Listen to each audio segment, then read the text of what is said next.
하나님의 말씀 로마서 5장 12절입니다. 5장 12절에서 21절까지의 말씀 같이 보겠습니다. 오늘 이 말씀 가지고 저와 우리 성도님들 은혜 받을 말씀의 제목은 소속의식은 삶을 바꾼다. 소속의식은 삶을 완전히 바꾼다 하는 말씀의 제목으로 같이 은혜를 받기를 원합니다. 소속은 어떻습니까? 소속은 우리 삶에 매우 중요합니다. 개인의 능력과 또 자격도 중요하지만 어디에 소속되어 있느냐, 또 어느 위치에 있느냐 하는 것은 그 사람의 신분과 그 사람의 또 가져야 될 부분들을 다 보장해 주는 그러한 아주 중요한 부분입니다. 그래서 오늘 능력이 있어도 소속이 없으면 역량을 발휘할 수가 없습니다. 아무리 운동선수가 운동을 잘해도 소속팀이 없으면 그 능력을 발휘하지를 못합니다. 오늘 우리에게 소속을 제대로 했을 때 세상적으로도 좋은 그러한 직장에 소속이 제대로 들어갔을 때, 그리고 자기에게 맞는 그런 역할을 부여받았을 때 그때 더 능력을 발휘하고 또 힘있게 살아갈 수 있는 그런 역사가 있습니다. 그래서 우리에게 꼭 맞는 일터가 있고요, 또 우리에게 꼭 맞는 그러한 사람들이 있습니다. 그래서 우리가 이 땅에 살면서 하나님 앞에 구하고 또 찾아가야 될 부분 중에 하나가 뭐냐 하면 좋은 소속입니다. 좋은 그런 위치입니다. 그래서 어떤 목사님은 이런 얘기를 해요. 저 성경의 정확한 근거인 줄은, 근데 공감이 너무 많이 되는 게 뭐냐 하면 가장 큰 은사가 뭐냐? 그랬을 때 그 목사, 제가 아는 아주 훌륭한 목사님은 위치의 은사라 그래요. 위치, 어디에 위치해 있느냐. 그러니까 우리가 속된 말로 세상에서도 그 건물이 값어치가 있는 건 어디예요? 건물 자체도 아름답지만 어디 위치해 있느냐 하는 거잖아요. 그래서 사람들이 어디 위치해 있는지를 잘 그것을 분별하고 그 가치 있는 곳에 자기가 그 건물을 차지하려고 하는 그런 모습을 봅니다. 그게 나쁜 게 아니죠. 그러니까 사람도 마찬가지입니다. 어느 내가 위치에 들어가 있느냐, 또 어느 자리에 있느냐. 아무리 대단한 실력을 갖고 있고 능력이 있어도요, 소속되어 있지 않고 위치가 없으면 권위를 인정받지 못하고 또 실력을 드러낼 수가 없습니다. 오늘 이것은 우리에게 이 땅에 살면서 중요합니다. 더욱 중요한 것은 오늘 우리가 어디에 속해 있느냐에 따라서 삶과 죽음도 결정된다라는 거예요. 오늘 믿음은 육적인 뿐만 아니라 영적인 것을 결정하기에 그 영적으로 우리가 어디에 위치해 있느냐 하는 것은 매우 중요한 것입니다. 그래서 이러한 이제 위치를 자기가 잘 찾아가는 것도 중요하지만 또 내 위치에 내가 어디에 속해 있는지, 또 이 소속된 곳이 어떤 모습인지, 또 이 소속을 통해서 무엇을 내가 누릴 수 있는지를 잘 알아갈 때 그 사람은 능력 있는 사람이 되는 겁니다. 그래서 한편으로 소속감을 잘 가져나가고 소속에 대한 의식을 잘 붙드는 게 매우 중요한 부분입니다. 오늘 우리는 로마서를 지금 계속하고 있습니다. 말씀을 나누고 있습니다. 로마서의 전체 주제가 뭐라 그랬죠? 전체 주제. 로마서를 하나로 딱 묶는 거는 복음입니다. 복음. 복된 소식이라는 거예요. 살리는 소식이라는 거예요. 회복의 소식이라는 거예요. 이걸 전해주기 위해서 사도 바울이 먼 로마, 정말 가보지도 않은 곳에 그 성도들을 향해서 다시 복음을 집대성해서 알려주고자 쓴 것이 로마서라는 거예요. 로마서의 이 핵심은 뭐라고요? 복음입니다. 복된 소식이에요. 이 복된 소식을 한마디로 얘기하면 뭐예요? 우리는 복된 소식하면 너무 추상적으로 많이 해요. 가장 본질적인 것을 우리는 잘 알아야 돼요. 복된 소식은 뭐냐 하면 오늘 로마서 1장 1절에서 7절 인사말 속에서 복된 소식은 예수 그리스도다라고 이야기해요. 왜? 그분이 우리의 죄를 위해서 죽으셨고 그분이 우리의 모든 죽음에서 다시 부활하셔서 새 생명을 주셨던 이 놀라운 은혜를 우리에게 주셨기 때문에 이것보다 더 귀중한 복음은 없다. 이걸 1장 1절에서 7절에 말씀하고 있습니다. 그러고 나서 이제 이 복음을 이제 드러내기 위해서 내가 그 복음을 부끄러워하지 않냐고 너희들 같이 나누기를 원한다 하면서 자기의 심정을 고백하고 그 다음에 왜 우리에게 예수 그리스도의 죽으심과 부활하심이 복음이냐 하는 부분에 대해서 1장 18절부터 쭉 3장까지 말씀하고 있습니다. 그 이유는 딱 하나입니다. 뭐냐 하면 정말 복된 소식은 언제 복된 소식이냐면 저 여러분도 세상에서 경험해 보잖아요. 내가 죽을 상황이고 내가 다 끝난 상황이고 아무것도 희망이 없는 가운데서 살 수 있는 길이 있다라는 것을 보여주는 것이 복음입니다. 근데 우리는 어떤 존재라는 거예요? 우리는 모든 사람들이 죽을 수밖에 없는 존재라는 거예요. 왜? 우리가 죄성을 갖고 있고 죄 안에 사는 사람이에요. 그래서 로마서 1장 18절부터 쭉 설명합니다. 일반 사람들이 다 어떻다고요? 다 불의로 하나님을 섬기지 아니하고 그 경건치 않은 모습들을 가져가면서 다 죄된 모습으로 살아가고 있다. 모든 사람이 죄인이고 그것으로 인해서 사망에 이르른다라고 이야기하고 있습니다. 그렇게 얘기하니까 반론이 나오는 거예요. 무슨 반론이 나오냐 하면 그러면 세상 가운데 선한 사람들은 어떻습니까? 남을 잘 판단하고 심판하고 또 모든 지도자의 위치에 있는 그러한 선한 사람들은 어떻습니까? 그들도 역시 죄인이라는 거죠. 왜? 그들이 판단하고 그들이 선한 일을 하는 것은 옳지만 그러나 그들에게 그 속에 그들도 역시 같은 죄를 범할 수밖에 없는 존재라는 거죠. 그 또 반론이 일어나는 거예요. 그러면 하나님의 말씀을 갖고 있고 할례를 받고 하나님 백성된 하나님의 시민된 유대인들은 어떻습니까? 유대인들도 역시 복음 필요하고 그들도 복음이 없으면 죽을 수밖에 없는 존재다. 그래서 로마서 3장 21절에 말씀하기를 모든 사람이 죄를 범하였음에 하나님의 영광에 이르지 못한다고 딱 로마서에 결론을 내리고 있어요. 그러면서 너희들 죽을 인생인데 그 죽을 모든 사람이 죄 안에서 사망 가운데 있는 인생이 이제 그 벗어나서 복음을 받아들일 수 있는 길이 뭐냐? 그 복음을 그 다음에 4장에서 설명하고 있습니다. 이 복음은 다윗과 또 아브라함을 통해서 설명하기를 이것은 불법의 죄를 사하심을 받고 그리고 의롭지 않은 사람을 의롭다 하신 그 하나님의 그 복음은 거절하는 거예요. 공짜라는 거예요. 아무 요구하는 것이 없다라는 거예요. 그러면서 아브라함의 예를 4장 18절부터 설명하면서 뭐라고 얘기를 합니까? 우리 아브라함이 언제 의롭다움을 받았어요?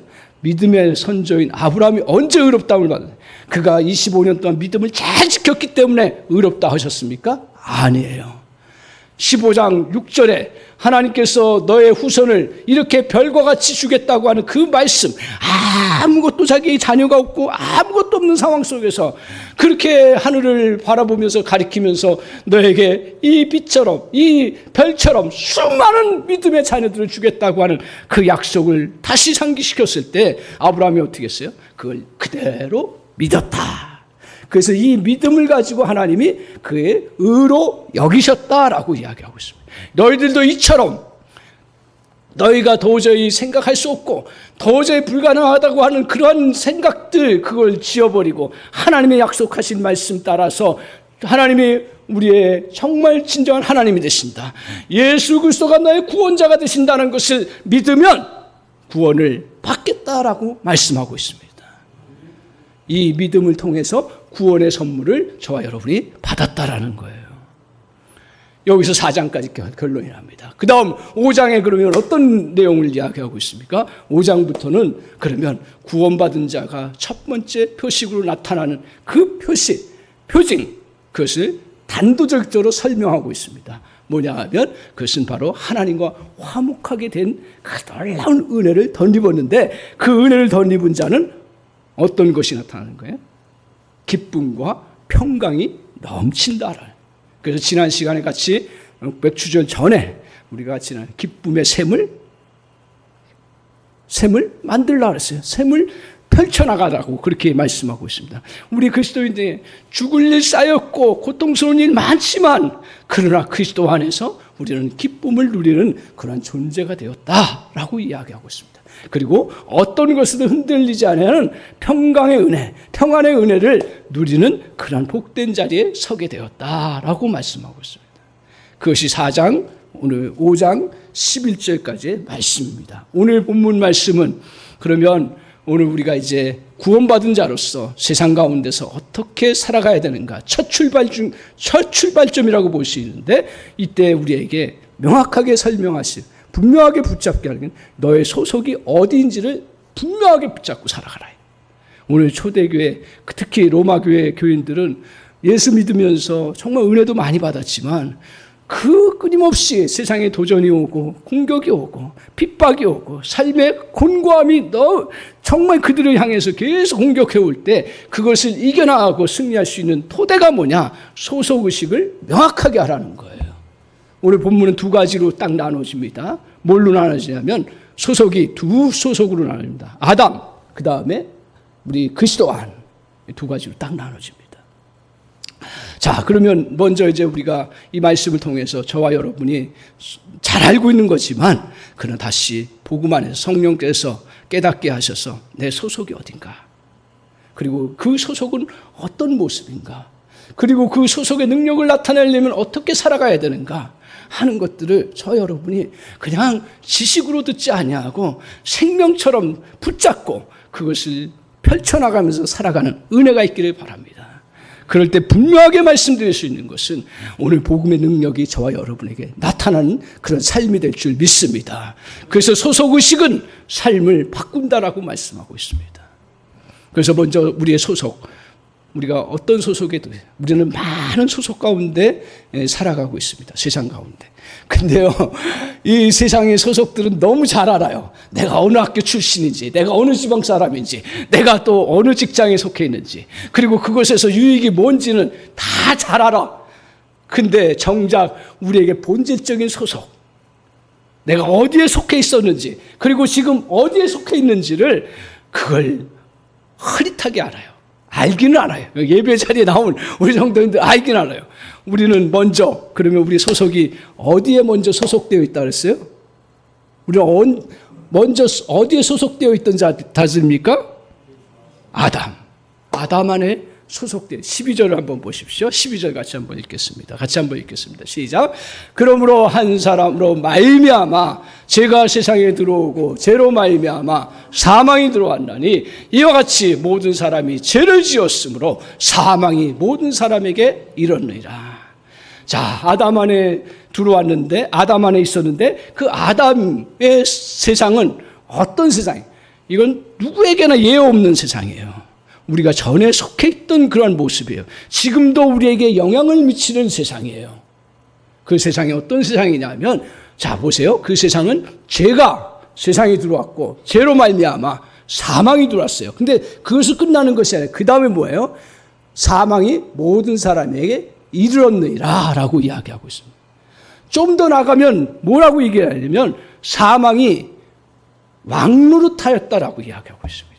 우리는 거기에 소속되어 있었던 자예요. 지금 우리가 영적으로 잘 분별하셔야 되는데 우리가 사는 이 세상은 사망이 왕노릇하는 아담의 세상 가운데 살아가고 있다는 거예요. 그러면 이 아담이 소속한 곳에서 영향을 미치고 이끌어가는 그 모습은 어떤 거냐면 두 가지입니다. 뭐냐면 죄된 거예요. 그리고 그 죄로 인해서 사망이 왔다. 다른 말로 얘기하면 죽음이 왔다라는 거예요. 이거는 누구에게나 다 사람이 한 번 태어났으면 한 번 죽는 건 정하신 것이에요. 그 후에는 뭐가 있어요? 심판이 있다 그랬어요. 그러니까 모든 사람이 사망으로 갈 수밖에 없는 그러한 존재라는 거예요. 왜요? 죄 때문에. 이게 사망으로 가요. 죽음으로 가요. 목사님, 우리가 그 죽어봐야 되지 않습니까? 그렇게 얘기를 해요. 근데 우리는 이미 겪으면서 살아가고 있습니다. 너무 많은 사망의 그 고통과 아픔을 겪으면서 살아갑니다. 오늘 어떻게 살아갑니까? 사망이 있는 곳은 어떤 곳이에요? 자, 1장 29절에서 31절. 로마서 1장 29절에서 30절.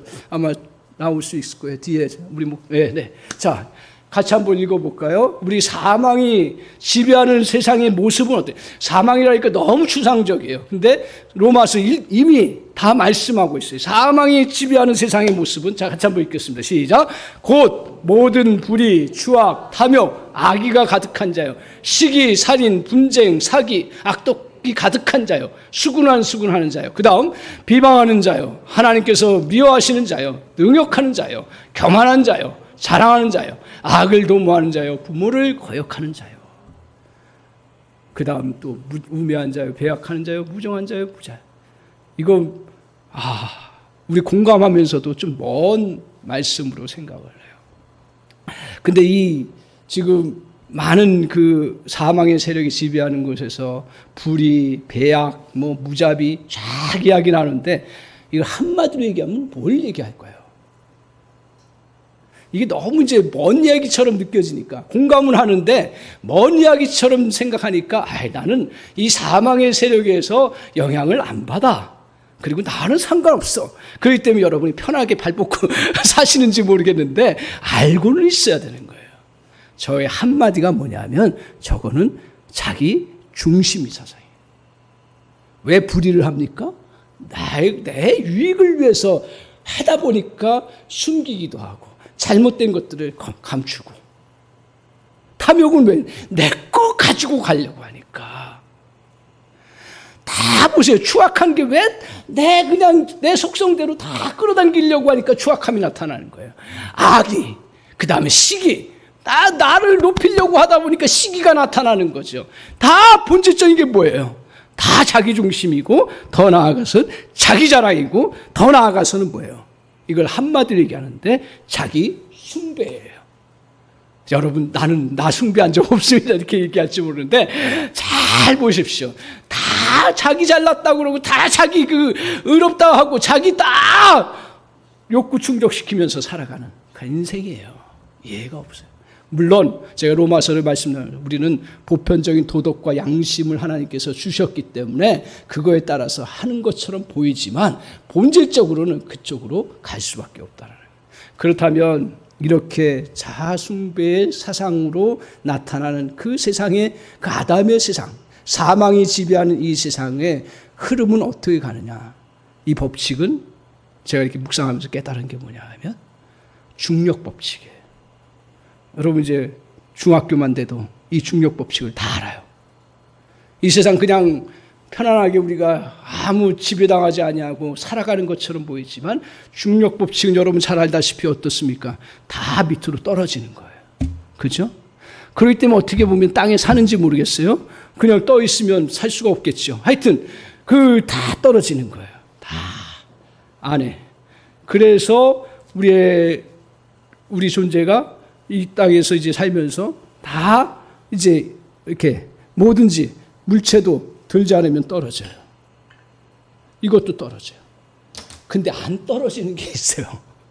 제가 이 말씀 보면서 그래 우리는 저렇게 비방하고 추악하고 다 저렇게 죄된 모습, 자기 중심을 다 끌어들이는 속에서 살아가는 그러한 모습을 갖게 되는 거죠. 그래서 아담의 세계는 중력의 법칙이 지배하는 것입니다. 땅에 머무르는 거예요. 썩어지는 거예요. 자꾸 주저앉아 버리는 거예요. 절망적인 소리들이 넘치는 곳이에요. 그래서 회사 다니는 사람들 회사에서 내가 좀 승진할 기회가 있는데 떨어지면 안 되면 그러면 나는 앞으로 기회가 없을 거야. 더 이상 나는 능력이 부족한가 봐 하면서 주저앉아 버려요. 또 우리 학생들은 어때요? 이번 성적이 좋지 않으면 끝장이야. 그래 앞으로 실력이 올라가지 못할 것 같아. 그러면서 자기를 딱 깔아앉혀 버려요. 언제 또 올라가지 못한다고 얘기한 적도 없고 그런데 깔아앉혀 버려요. 또 사업을 하다가 좀 힘들어지면 이게 끝인가 보다. 그러면서 목회자 똑같아요. 저도 이렇게 담대하게 하는 것 같아도 세상 살면서 보면 사역하다가 힘든 일이 있으면 꽉 주저앉아 버려요. 다 중력 법칙에 살아가는 거예요.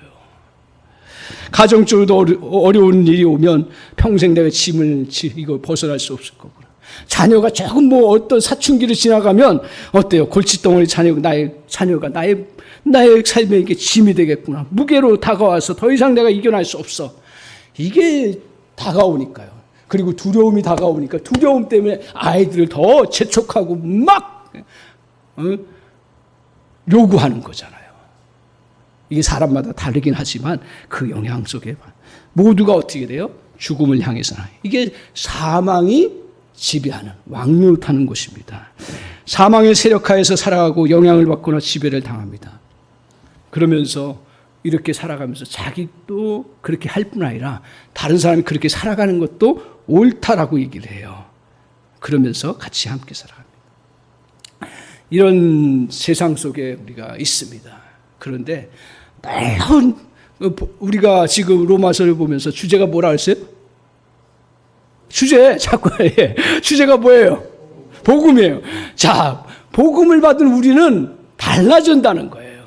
그래, 너희들이 이렇게 살아왔고 또 이런 세상 가운데 있지만 우리에게 또 다른 세계 속에 살아가는 놀라운 은혜를 덧입혀 주셨다라는 거예요. 15절을 한번 보세요. 15절 같이 한번 읽겠습니다. 같이 읽겠습니다. 시작. 그러나 이 은사는 그 범죄와 같이 아니하니 곧 한 사람의 범죄를 인하여 많은 사람이 죽었은즉 더욱 하나님의 은혜와 또한 한 사람 예수 그리스도의 은혜로 말미암아 선물을 많은 사람에게 넘쳤느니라. 한 사람의 범죄로 말미암아 모든 사망이 왔잖아요. 이 세계가 형성이 됐잖아요. 근데 이제 새로운 세계가 형성되었는데 바로 예수 그리스도를 통해서 들어오게 되었다라는 거예요. 거기에는 오늘 잘 보세요. 거기에는 은혜로 말미암은 선물을 많은 사람들에게 누리게 했다. 그 세계에는 은혜로 말미암은 많은 선물이 있었어요. 그 선물을 더 구체적으로 얘기하고 17절 한번 보여주세요. 17절 같이 한번 보겠습니다. 17절. 아닌가요? 네, 자, 같이 보겠습니다. 시작. 한 사람의 범죄로 말미암아 사망이 그 한 사람을 통하여 왕노릇하였은즉 더욱 은혜와 의의 선물을 넘치게 받은 자들은 한 분 예수 그리스도로 통하여 생명 안에서 왕노릇하리라. 자, 오늘 우리는 새로운 세계 속에 이걸 저와 여러분이 영적으로 깨달아야 돼요. 영적인 것뿐만 아니라 정신적으로도 깨달아야 돼요. 뭐냐 하면 우리에게는 뭐가 넘쳐요? 은혜와 의의 선물이 넘친다 그랬어요. 은혜는 뭐예요? 은혜는 그냥 거저 주시는 거예요. 하나님의 사랑 가운데서. 그걸 생각하면서 이게 뭘까? 다 잊어버려요. 근데 다시 말씀 묵상하면서 기도하는 가운데 우리 은혜 너무 많이 받잖아요. 내가 받을 자격이 없는데 다 주셨어요. 돌아보니까 나 목회 못하겠다, 끝장이다라고 했을 때마다 하나님이 강단에 설 때마다 돌아보니까 힘 주셨어요. 할렐루야. 나 몸이 약해서 막 죽을 것 같다라고 했을 때 다시 살아날 수 있는 힘과 능력 주셨어요. 돈에 쪼들려가지고 어떻게 해야 됩니까? 할 때마다 주님이 또 은혜 주셔서 살아갈 길을 열어주셨어요. 제 육신적인 모습만 얘기하는지 모르겠습니다. 수없이 저와 여러분은 은혜 때문에 살아온 놀라운 역사가 있어요. 이거를 끊임없이 주신다는 거예요. 할렐루야. 우리의 주님 그리스도 안에 있는 자에게는 내가 어렸을 때 사춘기에도 정말 뭐 아무것도 우리 가정에서는 더 이상 이 가난 때문에 살 수 없다고 생각했는데도 불구하고 하나님이 은혜 주셔서 예수 믿게 하게 하시고 그 속에서 절망하지 아니하고 복음을 알게 하시고 또 주의 길을 갈 수 있는 길을 열어주신 놀라운 은혜. 어려서부터 늘 아픔 가운데서 고통 가운데서 그냥 그 속에서 살아가고 병든 자로 살아가야 될 그런 연약한 인생을 주님이 은혜 속에서 고쳐주시고 회복시켜줘요. 사람마다 틀리지만 하나님의 은혜는 끊임없이 저와 여러분에게 주신다는 걸 믿으시기 바랍니다. 이 그리스도 안에 있는 세상 속에는 이 은혜가 늘 저와 여러분에게 넘치는 거예요. 그게 남녀노소 누구에게든 하나님 앞에 구하고 찾는 자들에게 은혜를 주시는 놀라운 역사가 있는 거예요. 그래서 우리가 사람에게 찾아가지 아니하고 우리 하나님 앞에 갈 수 있는 건 뭐예요? 하나님 필요할 때마다 하나님 앞에 구하고 나아가는 자에게 필요한 은혜들을 부어주시는 놀라운 역사가 있어요. 또 하나 더 좋은 선물이 있더라고요. 제가 요새 보면서 더 좋은 선물이 있어요. 뭐예요? 의의 선물이에요. 의의 선물. 의라는 건 뭐예요? 너 그래 잘했구나 칭찬을. 이 차원이 아니에요. 아, 주님 내가 정말 이렇게 하냐고 실수했습니다. 내 목회자지만 정말 이렇게 또 딴 생각을 했습니다. 그리고 또 이렇게 실패하고 내가 더 열심히 주의 일을 한다고 했는데 경험이 부족하고 사람을 너무 믿어서 그렇게 했습니다. 그때 주님은 괜찮다라고 이야기하시는 은혜를 덧입는 거예요. 그래서 주일 예배 때마다 늘 고백하잖아요. 우리의 허물도 연약함. 그때마다 매번 그런 건 아니지만 그 한마디 정성스럽게 주님 앞에 기도하고 나갈 때마다 주님께서 저 여러분을 자유롭게 하시고 그리고 의롭다고 여겨주시고 깨끗하다 하시고 다시 일어설 수 있도록 은혜를 주시는 거예요. 이게 넘친다라는 거예요. 이거 받지 않으면 저 여러분 질식돼서 죽어요. 정신병원에 가서 죽어요. 이거 은혜 안 받으면 나도 도덕이 있고 저도 내 나름대로 기준이 있고 더 목회자이기 때문에 더 분명한 그런 목표가 있는데 그게 안 되는 일이 얼마나 많은지 아십니까? 근데 주님 앞에 기도할 때마다 주님의 자비와 긍휼을 구하면 그의 선물이 늘 넘쳐서 다시 이렇게 떳떳하게 강단 앞에 서서 여러분과 저가 같이 예배하면서 나아갈 수 있는 놀라운 축복을 받은 믿음의 사람들인 줄 믿습니다. 그래서 이렇게 우리에게 은혜와 또 의의 선물이 넘치는 이 대표적인 거죠. 이 넘치는 은혜가 있는데 이 은혜를 지배하는 세상의 법칙은 뭐예요? 아까 아담 안에서 그 지배하는 법칙은 뭐라 했어요? 좀 기억 좀 해주세요. 할렐루야. 아담 안에 있는 세상은 어떤 것이 법칙이 지배해요? 중력 법칙. 할렐루야. 중력 법칙. 죽음의 법칙이. 그러니까 중력 법칙이라 떨어지는 거예요. 그거 기억하시면 죽음의 법칙이라는 게 그거 그렇게 우리가 볼 수가 있어요. 근데 놀라운 게 뭐냐면 그리스도 안에 있는 자에게는 뭐가 왕노릇해요? 생명 안에서. 다른 말로 얘기하면 생명이 왕노릇하는 줄 믿습니다. 자, 이걸 묵상하면서 깨달아 보니까 여러분 생명은 어떻습니까? 자연을 한번 보세요. 자연 안 봐도 그래요. 살아있는 걸 다 보세요. 다 어떻게 해요? 식물을 특별히 보여요. 죽은 건 떨어져요. 근데 살아있는 것은 아무리 작은 씨여도 그 수만 톤의 무게를 뚫고 올라가요. 다 떨어지게 돼 있어요. 아무리 세상에서 위대한 그 자연물들이 있어도 그게 붙잡혀 있지 않으면 매달려 있지 않으면 다 떨어지게 돼 있어요. 근데 놀랍게도 생명은 다시 올라가게 돼 있어요. 그리고 하늘을 향해서 뻗어 올라가요. 그리고 소망을 가지고 나아가는 그런 놀라운 역사가 있는 거예요. 그렇구나. 내가 이걸 다시 붙잡아야 되는데 왜 내가 소속의식을 정확하게 뭐가 소속되어 있는지를 모르니까 내 안에 막 무거운 짐들이 다가오면 그저 그냥 겨우겨우 이겨나다가 겨우겨우 아침에 출근하고 아침에 일하러 나가고. 근데 오늘 저 여러분이 무기력하게 하고 힘들게 하는 그것들이 세상은 어쩔 수 없이 우리에게 그렇게 다가옵니다. 늘 우리는 아담 세계 속에 영향을 받고 그 속에 그 일부 우리는 그 속에서 살아가지만 우리가 그리스도 안에서 또 새로운 세계를 누리는 것뿐이죠. 그렇기 때문에 아담의 그 범주에 우리가 이 땅의 생명을 끝나는 동안까지는 끊임없이 공고와 질고와 모든 아픔들이 저와 여러분에게 찾아옵니다. 그럼에도 불구하고 생명이 있는 곳은 다시 일어서게 되고요. 그리고 다시 나아가게 되어 있습니다. 이 은혜가 저 여러분이 그러니까 어린 생명이든 뭐 큰 생명이든 또 아이든 생명이든 다 어때요? 생명 안에 있는 자들에게는 어때요? 다시 미래를 향해서 나가요. 소망을 향해서 나가요. 그 아침에 다시 일어설 수 있는 은혜가 있고요. 죽음이 여러분을 지배하지 못합니다. 근데 놀랍게도 아주 연약한 그 잎이라 할지라도 죽어 있으면 떨어지게 돼 있어요. 떨어지게 돼. 그렇구나. 그렇구나. 그래.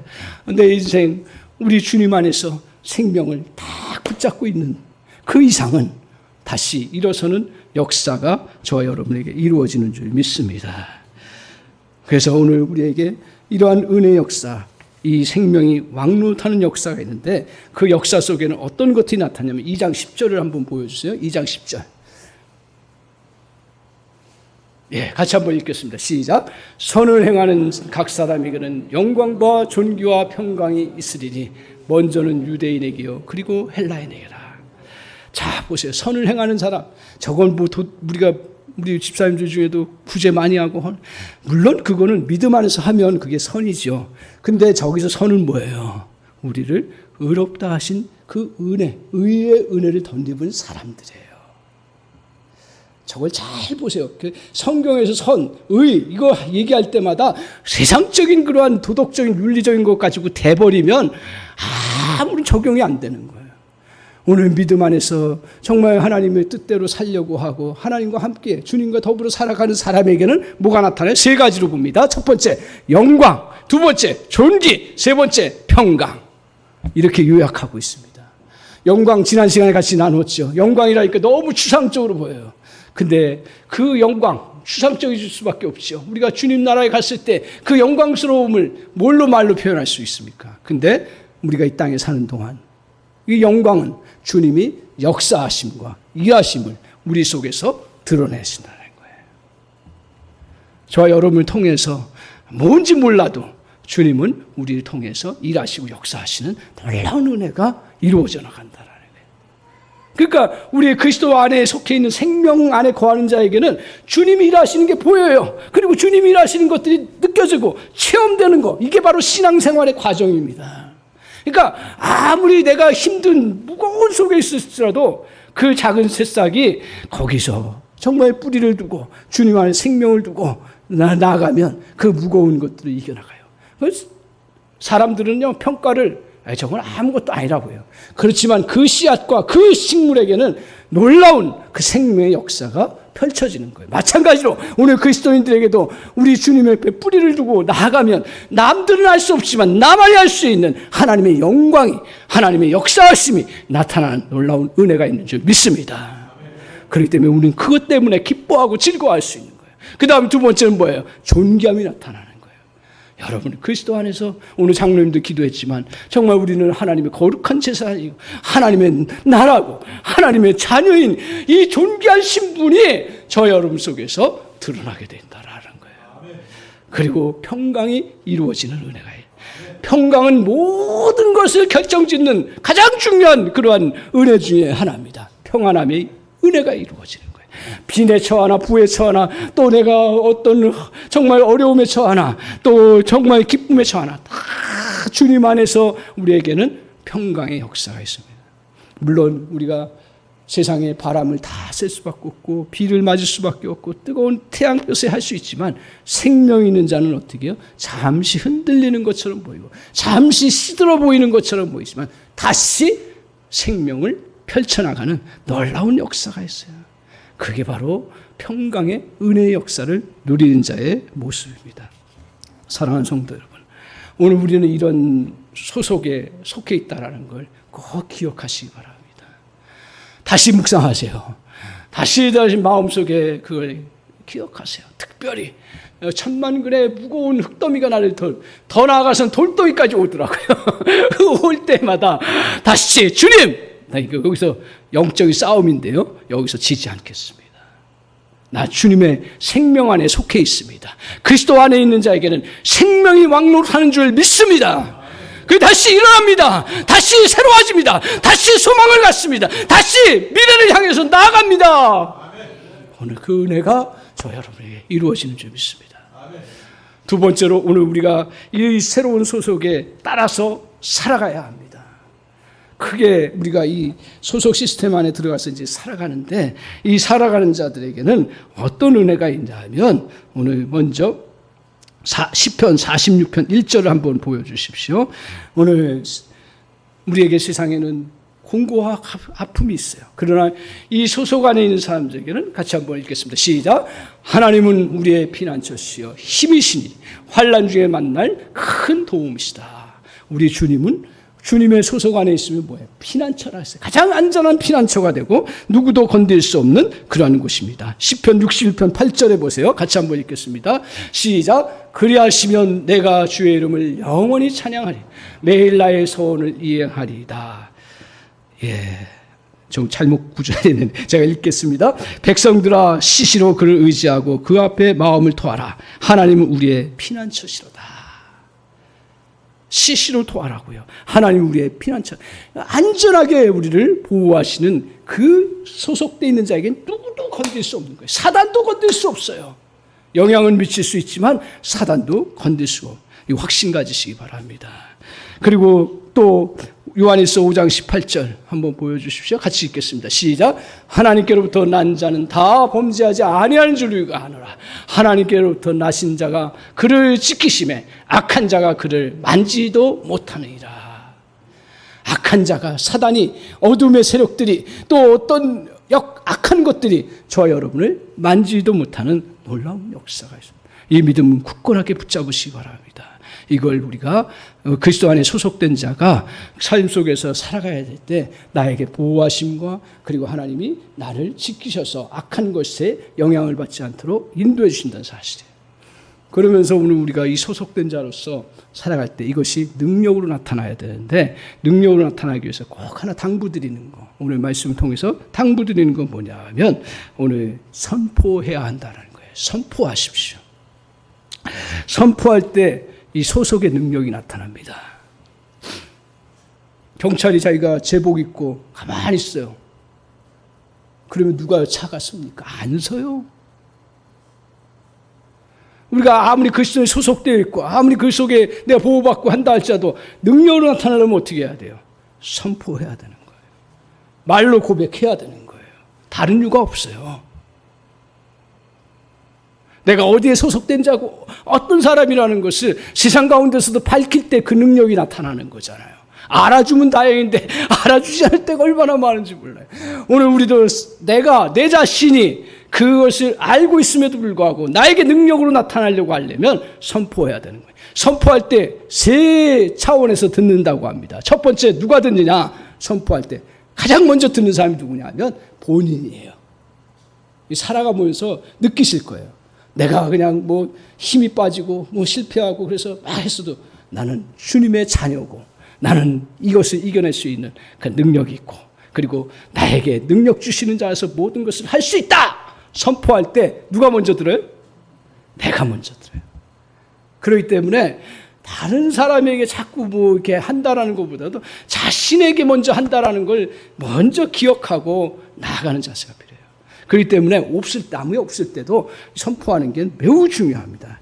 그래서 오늘 우리가 이 선포할 때 어떤 선포들을 해요? 나 하나님의 자녀입니다. 나는 주님 앞에서 의롭게 되었습니다. 나는 구속되었고 내 모든 죄는 용서받았습니다. 나는 그리스도 안에서 충만함을 받았습니다. 나는 이 모든 것이 합력하여 선을 이루는 놀라운 은혜를 덧입는 줄 믿습니다. 그렇기 때문에 어떤 어려운 일이 와도요, 실패했어도요, 세상 사람들은 끝이라고 얘기하는데 그리스도인들은 다시 선포하면서 이것도 하나님 사용하실 줄 믿습니다 라고 얘기하면 내 자신이 그래, 하나님 이거 사용하시는구나 기대하고 바라보면서 하나님이 어느 순간에 바꿔주시고 또 이것을 토대로 해서 역사해 주시는 은혜가 있어요. 먼저 자기가 듣고요, 그 다음 또 누가 들어요? 하나님이 들으셔요. 이게 참 표현이 그런데 하나님 기가 먹었습니까? 그런데 하나님께서 우리의 고백을 기억하시고 하나님 더 큰 은혜로 역사해 주신다라는 거예요. 또 누가 들어요? 마지막으로 사단이 듣습니다. 영적으로 보셔야 돼요. 어둠의 세력들이 들어요. 나를 공격해 오려고 했던 사람들이 들어요. 그래서 저 사람은 실패했어도 합력하여 선을 이룬다 그러니까 더 이상 공격하려고 해도 공격을 할 수가 없는 지경에 처하는 거예요. 그 능력이 나타날 수밖에 없는 거죠. 여러분 가정에도 마찬가지입니다. 어떤 어려움을 당하고 있는지 모르지만 우리가 믿음 안에서 기도하면서 고백하세요. 남들이 들으면 미쳤다고 그러니까 그냥 기도하면서 선포하면서 주님 앞에 나아가는 은혜가 있기를 바랍니다. 오늘 우리가 주 안에서 살기를 원한다면 아담의 땅의 영향력을 차단해야 합니다. 그래서 우리 마음에 팻말을 항상 새겨놓아요. 나는 주님 안에 속해 있는 자이고 더 이상 아담의 그 세계가 나를 지배할 수 있는 그런 자리는 없다라고. 잔디에 들어가려고 할 때 들어오지 마십시오. 딱 팻말을 붙이잖아요. 그럼 안 들어가잖아요. 물론 가끔 들어갈 때 했는데 안 들어가잖아요. 오늘 여러분과 저의 마음속에도 다시 마음 팻말에 이것은 예수 그리스도 안에 있는 자의 영역의 것이다 아멘. 저와 여러분, 나는 그리스도 안에 있는 자이다. 마음의 팻말을 새겨놓아야 되는 거예요. 그러면 어두운 생각이나 소리를 들어오지 못하게 문을 믿음으로 닫아버릴 수 있습니다. 이것은 나의 집이야. 주님이 십자가의 대가를 지불하고 사신 것이야. 어떤 제적도 들어오지 못하는 것이야. 오늘 하나님께서 이 좋은 땅을 나에게 주셨어 라고 선포해야 합니다. 오늘은 바울은 이 소속의식을 가지고 모든 걸 이겨나갔습니다. 그래서 자기에게 그 많은 기적의 역사도 있었지만 수없이 많은 인간의 그 곤고함, 그리고 수없이 고통당하는 그 육체의 질병, 그리고 수없이 자기에게 다가오는 적들의 공격, 괴롭히는 공격들, 그때 우리가 잘 알고 있는 것처럼 정말 빌립보서 4장 10절에 내게 능력 주시는 자 안에서 내가 모든 것을 할 수 있느라고 고백하며 나가는 거예요.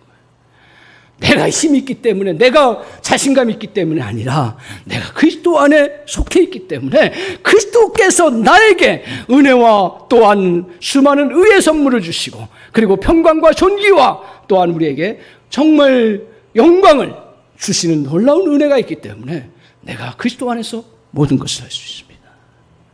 저와 여러분이 이러한 고백을 당당하게 하면서 이 어려운 세상을 믿음으로 승리해 나가는 복된 백성 되시기를 주님의 이름으로 간절히 축원합니다. 아멘.